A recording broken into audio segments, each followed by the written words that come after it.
Assalamualaikum warahmatullahi wabarakatuh. Kisah Abu Nawas yang dikalahkan oleh untanya. Alkisah, di negeri 1001 malam ada seekor unta yang bisa berbicara dengan manusia. Unta tersebut adalah milik tokoh cerdik yang amat terkenal saat itu, yakni Tuan Jambul alias Abu Nawas. Julukan Tuan Jambul ini disematkan karena kebiasaan Abu Nawas yang suka memotong rambutnya dengan model berjambul. Pada suatu hari, Abu Nawas mengajak untanya untuk pergi mengembara. Setelah berpamitan terlebih dahulu kepada istrinya, berangkatlah si Abu Nawas dengan unta lengkap beserta perbekalannya. Mulailah ia menyusuri gurun pasir yang gersang dan panas. Sesekali berhenti untuk beristirahat. Apabila malam telah tiba dan hawa dingin yang luar biasa menusuk sampai ke tulang, perjalanan yang cukup jauh membuat Abu Nawas dan untanya merasa kelelahan. Di bawah mentari dekat pohon kaktus mereka berdialog.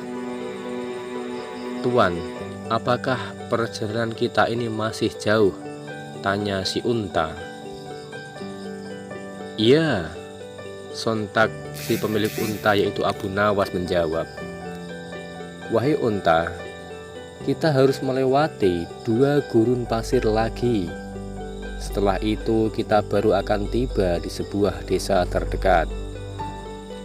Setelah sampai di desa itu kita baru bisa beristirahat lebih lama di sebuah penginapan yang aman dan nyaman," kata Abu Nawas. Setelah beberapa waktu mereka beristirahat, keduanya melanjutkan perjalanan kembali.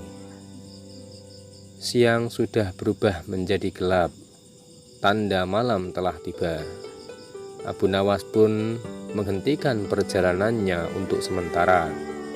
Ia mendirikan sebuah tenda untuk berteduh dan tidur sepanjang malam itu. Tetapi malang sekali nasib si unta. Si unta tidak diizinkan oleh Abu Nawas tidur di dalam tenda, karena tendanya memang kecil dan tidak cukup untuk tidur berdua dengan untanya. Abu Nawas tidur di dalam dengan nyenyaknya, sementara unta tidak bisa tidur lantaran kedinginan. Ia mulai berpikir, "Kalau begini, pasti besok aku akan sakit," gumam si unta. Di tengah malam si unta membangunkan majikannya yaitu si Abu Nawas. Kemudian unta itu berkata, "Tuan Abu Nawas, saya kedinginan. Izinkan saya menitipkan ujung kaki saya untuk masuk ke dalam tenda." Abu Nawas pun merasa tidak keberatan karena ujung kaki itu tidak akan mengganggu tidurnya dan masih muat jika dimasukkan ke dalam tenda. Setelah 1 jam, si unta berkata kembali, "Tuanku Abu Nawas, saya kedinginan.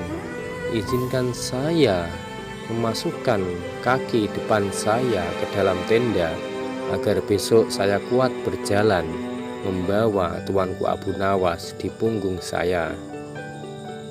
Sembari mengantuk, Abu Nawas pun menjawab, "Ya, benar juga," pikir Abu Nawas. Ia pun mengizinkan.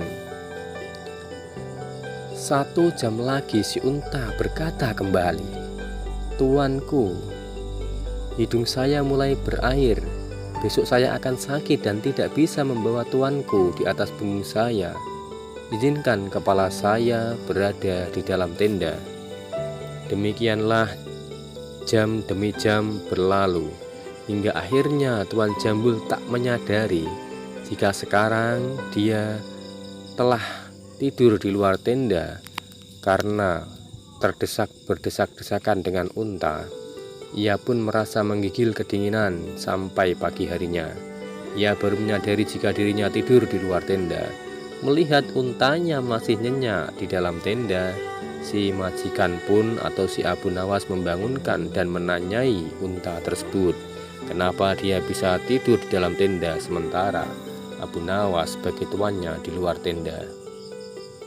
Unta pun bangun. Ia tersenyum sambil menggosok-gosok matanya. Dijawabnya pertanyaan Tuan Jambul atau Tuan Abu Nawas dengan santai. "Saya kan tidak mengusir Tuan," kata si unta. "Saya sudah minta izin terlebih dahulu kepada Tuan. Tuan juga memperbolehkan anggota tubuh saya masuk ke dalam tenda satu persatu. Ini saya lakukan agar hari ini saya kuat menggendong Tuan di atas punggung, dan saya dapat melanjutkan perjalanan bersama Tuan." Sambil bersin-bersin, Tuan Jambul alias Abu Nawas berkata, "Kau memang unta yang cerdik. Aku yang biasanya dikenal paling cerdik ternyata masih bisa kau kalahkan." Si unta pun menjawab dengan merendahkan diri, "Saya bisa berbuat begini karena saya berguru dan belajar dari tuanku Abu Nawas." Pemirsa pendengar yang beriman, pada kisah ini dapat kita ambil hikmahnya. Walaupun cerita ini hanya sekedar fiksi atau dipertanyakan kebenarannya, tetapi kita dapat mengambil hikmahnya, yaitu yang pertama, ketika kita merasa bahwa kita orang yang paling cerdik atau kita orang yang paling hebat, maka di atas kita masih banyak orang yang hebat dan yang cerdik, yang lebih dari kita. Tidak ada yang lebih hebat daripada yang kuasa. Di atas langit masih ada langit. Kemudian yang kedua, jika kita telah terbukti lebih dari orang lain seperti unta tadi dapat mengalahkan kecerdikan Abu Nawas, tetapi tetap saja kita harus bersifat tawadu dan merendahkan diri, apalagi di hadapan guru kita atau orang yang lebih tua dari kita. Terima kasih, semoga dapat diambil hikmahnya. Wassalamualaikum warahmatullahi wabarakatuh.